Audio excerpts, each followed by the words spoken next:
Hello, friends. I'm so happy to be with you today. What a privilege and honor to share with you. My name is Rishat. I come from a country of Kazakhstan, and it's such a blessing to be able to know you and to connect with you today. And one thing that is very important right now in the timing that we're living in is the gospel of Jesus. And we read in the first chapter of Romans, the first 17 verses, Paul, the apostle, is stressing why he was chosen, why he was sent, what is the calling of his ministry. And he mentions in those few verses the word gospel, or the Greek word is translated good news. And one of the things he's saying here, I am a debtor, in the 14th verse of Romans chapter 1. I'm a debtor both to Greeks and to barbarians, both to wise and to unwise. So as much as in me I am ready, or another translation says, I'm excited, I hunger, I thirst to preach the good news to you who are in Rome also.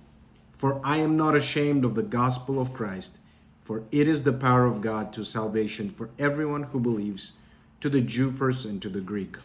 For in it the righteousness of God is revealed from faith to faith, as it is written, the just shall live by faith.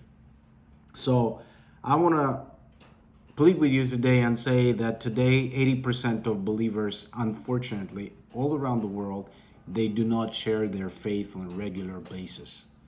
And I'm not saying this to feel you, to make you feel condemned, but I'm saying this that for some reason, sharing the good news and going and reaching out to those that have never heard is kind of relegated to evangelists, to missionaries. And people think, oh, I'm not an evangelist. It's not my job to go and witness about my faith in Jesus.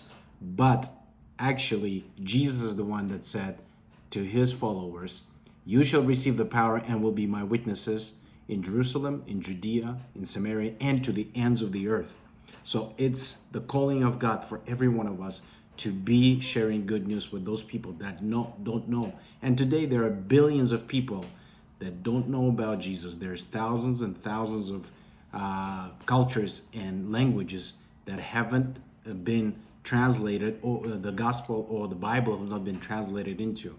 So it is our obligation. We're living in the last days. Jesus is coming back, and the actual people that are delaying his return is us, because for some reason we have made church programs, we have made other activities, and they're not bad.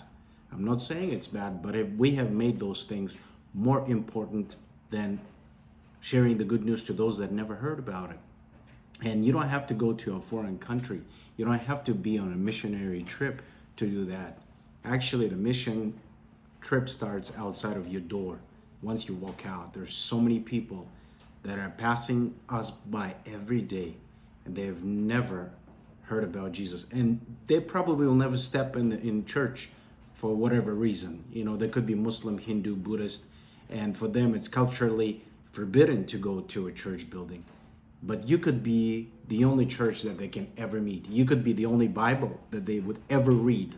So my prayer and challenge to you today, become that Bible, become that church to those people. Start sharing the love of Jesus. And that love of Jesus that's compelled Apostle Paul.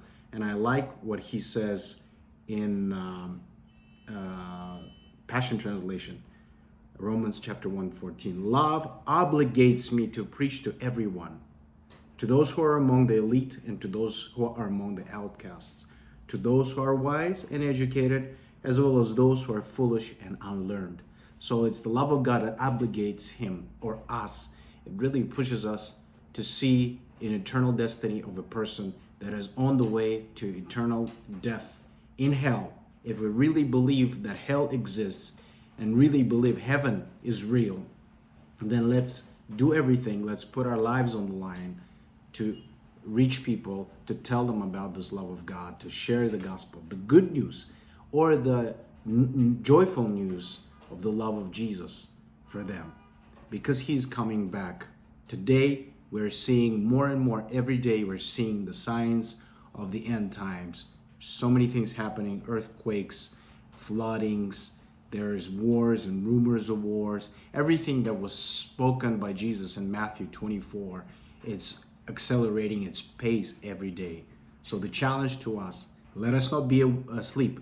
Let us not be bogged down by churchianity. Let's be challenged and go and really spread the good news everywhere to everyone. They deserve to hear that lovely, joyful news of the love of God. God bless you, friends.